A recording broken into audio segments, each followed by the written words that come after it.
il n'y a pas de souci. Donc, le technicien se charge de ça. Essayez, s'il vous plaît.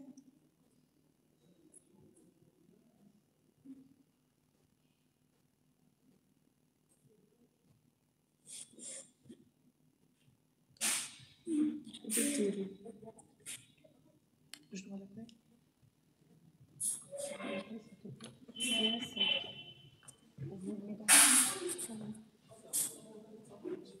Voilà. Je peux? D'accord. À vous, madame, donc, de faire fonctionner justement votre partage d'écran. C'est bon? Oui, en cours, oui. Est-ce que vous pouvez voir me... Oui, oui. Votre très écran bien. est partagé. D'accord, ok, merci. Donc, bonjour à tous et à toutes. Donc, aujourd'hui, nous sommes Madame Wal Amel et Nedjia Bestanji de l'Université de Constantine 1. Donc, on a le plaisir de vous voir aujourd'hui et de partager avec vous notre expérience à cette colloque. Donc, nous remercions tout d'abord toute l'équipe organisatrice de ce colloque national qui porte sur un sujet très intéressant qui est l'enseignement des langues à distance, l'expérience du projet Elan. À leur tête, Monsieur Lalilèche, le président de ce colloque. Donc, premièrement, l'intitulé de notre contribution est l'apprentissage de la langue anglaise à distance par les doctorants inscrits en première année. Donc, à partir de l'année 2023, le ministre de l'Enseignement supérieur a décidé d'intégrer l'apprentissage de la langue anglaise dans le secteur de l'enseignement supérieur et ce, au profit des enseignants et des étudiants du troisième cycle. Cette formation s'effectuera via une plateforme numérique de téléenseignement qui a été élaborée avec l'université américaine Massachusetts Institute ou bien MIT. De ce fait, et selon notre expérience en tant qu'enseignante faisant partie de l'équipe de formation doctorale, nous avons remarqué que les doctorants inscrits en première année ont eu une formation en distance en modules transversaux, à savoir la didactique, la philosophie, les TIS et l'anglais. En effet, dans la présente contribution, nous nous intéressons à la formation en langue anglaise afin de déceler les difficultés rencontrées par les doctorants lors de cet apprentissage et de voir s'ils parviennent à passer d'un niveau à un autre. Donc, notre problématique est la suivante. Quel est l'apport de l'apprentissage de la langue anglaise à distance? De cette question principale découlent d'autres questions secondaires. Les doctorants peuvent-ils accéder facilement aux cours? Comment sont-ils évalués? Pourront-ils atteindre le niveau B2, voire C1 en anglais? Pour parvenir à élucider nos questionnements, nous émettons les hypothèses suivantes. L'apprentissage de l'anglais à distance permet aux doctorants de devenir acteurs de leur apprentissage tout en choisissant le moment opportun et les aspects améliorés. Les doctorants maîtrisent l'outil informatique et peuvent accéder facilement aux cours, étant donné qu'ils se sont familiarisés avec la plateforme numérique durant la période de la COVID-19. Les doctorants sont évalués à chaque fois en leur proposant des activités à réaliser via la plateforme numérique. Les doctorants peuvent passer du niveau B2 et atteindre le niveau C1 une fois réussir le test final.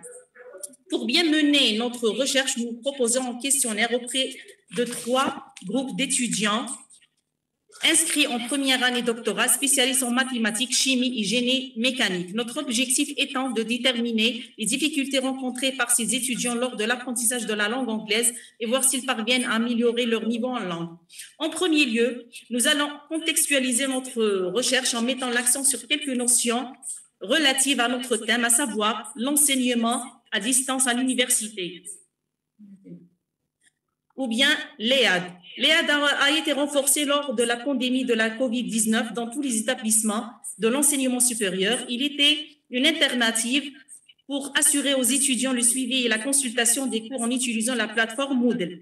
L'Université de Constantine 1 était l'un des établissements précurseurs dans l'enseignement à distance et le e-learning avec l'ENS de Koubba.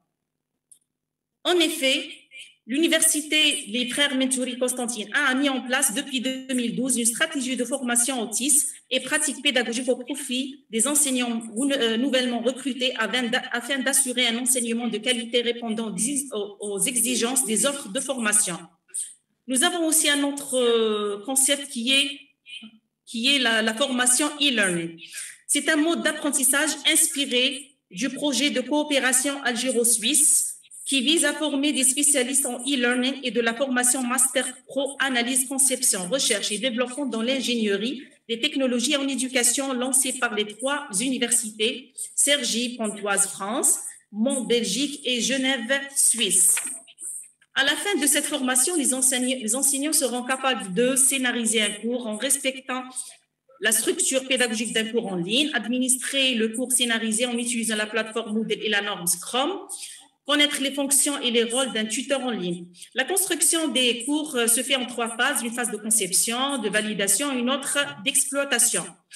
La formation se déroule sur 5 mois et contenant 2 étapes, l'auto-formation et la formation hybride avec le tuteur.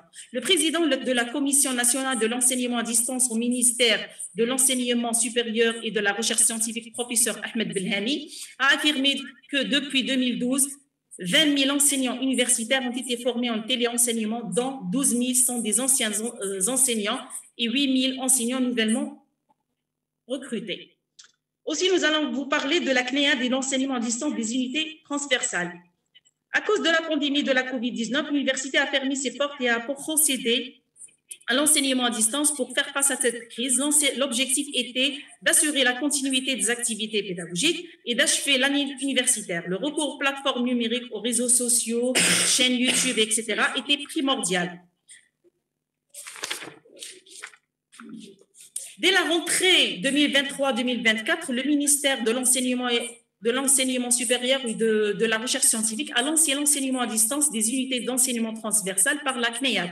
La CNEAD est la commission d'implémentation et de suivi de l'enseignement à distance. Le but de cette commission est d'aller vers un enseignement à distance des unités transversales. Elle se compose de 16 membres de différentes universités. Et il est à noter que les unités d'enseignement transversales concernent tous les enseignements destinés à donner des outils et à des étudiants de diverses provenances, langues informatiques, mathématiques, droits de l'homme, animation culturelle et sportive, etc. La CNEAD a mis à la disposition de toutes les universités un guide pour la mise en œuvre de cet enseignement, sachant que les unités transversales occupent une partie importante dans le parcours de l'étudiant du fait qu'elles visent le transfert des acquis à la pratique, ce qui favorise son insertion professionnelle. La qualité des apprentissages peut être de plus en plus affinée si on procède par la mutualisation des compétences enseignantes disponibles dans l'ensemble des établissements de l'enseignement supérieur. La formation complémentaire du 3e cycle permet aux doctorants d'approfondir les connaissances en matière de didactique dans la recherche scientifique et la pédagogie, philosophie, perfectionnement certifié en langue anglaise, niveau B2 ou C1, technologie de l'information et de la communication TIS, dans la recherche scientifique et la pédagogie. L'enseignement à distance des unités d'enseignement transversal vise à, vous avez tous les objectifs, donc on va passer directement à... Justement, il ne vous reste que 5 minutes, chers collègues. Donc, donc, voici les objectifs. Et l'évaluation, elle se fait via une évaluation continue en ligne et l'examen final en présentiel. Donc, je cède directement la parole à ma collègue, Madame Bestangi, pour terminer la méthodologie. Oui. Bon, j'ai pris en charge la partie pratique de notre travail sur terrain.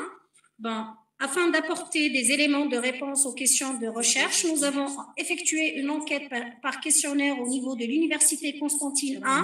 Cette enquête a été réalisée auprès de doctorants ayant réussi le concours de doctorat lors de l'année universitaire 2023-2024. Ils sont inscrits à la faculté des sciences exactes, à savoir le département des mathématiques et de chimie, et à la faculté des sciences de la technologie, plus précisément le département de génie mécanique. Le nombre total des enquêtés est de 46 doctorants répartis en 4 groupes. Nous signalons que nous avons décidé de mener notre enquête auprès des doctorants vu que nous leur avons dispensé des cours dans le module de didactique. Voici l'échantillon. Vous avez l'âge, le sexe et la spécialité avec bien sûr le nombre. Ensuite, je passe directement à la partie analyse. Notre, bien sûr, questionnaire comprend 15 questions.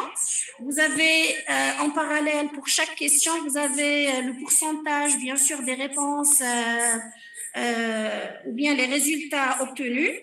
Nous avons opté pour une analyse quantitative des réponses des doctorants. Cela nous a permis d'obtenir les résultats suivants. Pour la question, bien sûr, la première question qui tourne autour de la situation actuelle des doctorants, nous relevons 76 des doctorants dispensent des cours dans le cadre de la vacation au niveau de chaque département afin d'avoir une expérience d'enseignement à l'université. 21% occupent à peu près un poste en tant qu'enseignant à l'éducation nationale, 2% en tant que fonctionnaire, 2% pour le cas d'un entrepreneur et 2% encore en tant qu'enseignant permanent à l'université Constantine I. La deuxième question tourne autour de la maîtrise des langues étrangères. Bon, pour notre cas, on a 100% des doctorants qui maîtrisent les deux langues, à savoir le français et l'anglais. Bon, maintenant, on passe directement au niveau de compétences en langue anglaise. Nous avons repéré 91,31% pour le cas, bien sûr, des doctorants qui ont un niveau intermédiaire et 8,69% pour le cas des doctorants qui ont un niveau avancé. Bon, cette maîtrise s'explique par le fait qu'ils ont suivi des cours en langue française et en langue anglaise dans le cadre de leur formation académique. Bon, pour la quatrième question, vous avez, ça concerne le suivi d'une formation en ligne.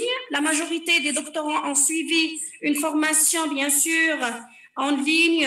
Et cette formation, bien sûr, s'est tenue durant la période de la COVID-19 où la pandémie a entraîné la fermeture des établissements d'enseignement, ce qui a poussé les étudiants à s'adapter à l'apprentissage en ligne. La formation à distance a offert une solution pratique pour continuer à étudier pendant cette période. Je passe à la cinquième question qui concerne les compétences à faire acquérir aux doctorants. D'après les réponses obtenues... Une seule minute accordée, s'il vous plaît. Oui, merci. Bon, vous avez le pourcentage. Cela se rapporte au type d'activité proposée sur la plateforme, tels que les exercices de grammaire, de compréhension et d'expression écrite. Voilà. Pour la sixième question, nous signalons, vous avez ce pourcentage. Nous signalons que le cours dispensé en ligne comprend différents outils et ressources. La septième, ça concerne la durée de la formation en langue anglaise. Elle s'étale sur 6 mois.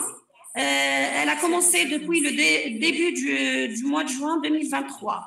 La huitième question, c'est l'accès à la plateforme. Vous avez ici un accès faible. Les difficultés, voici les difficultés. Voici pour la neuvième question, les difficultés rencontrées lors de la formation. 10e question, ça concerne l'avis des doctorants par rapport au contenu enseigné. La majorité était satisfaite, bien sûr, du contenu. La 11e concerne l'évaluation. La majorité préfère beaucoup plus le présentiel par rapport au cas des évaluations à distance. La généralisation de l'enseignement à distance pour le cas des modules de spécialité, ils sont contre. 13e question, ça tourne autour des avantages de cet enseignement. Vous avez le suivi des cours à leur propre rythme, développer l'autonomie et absence de contraintes de déplacement. Pour le cas des inconvénients, vous avez le test de niveau après 3 semaines de dépôt, absence d'évaluation de l'oral.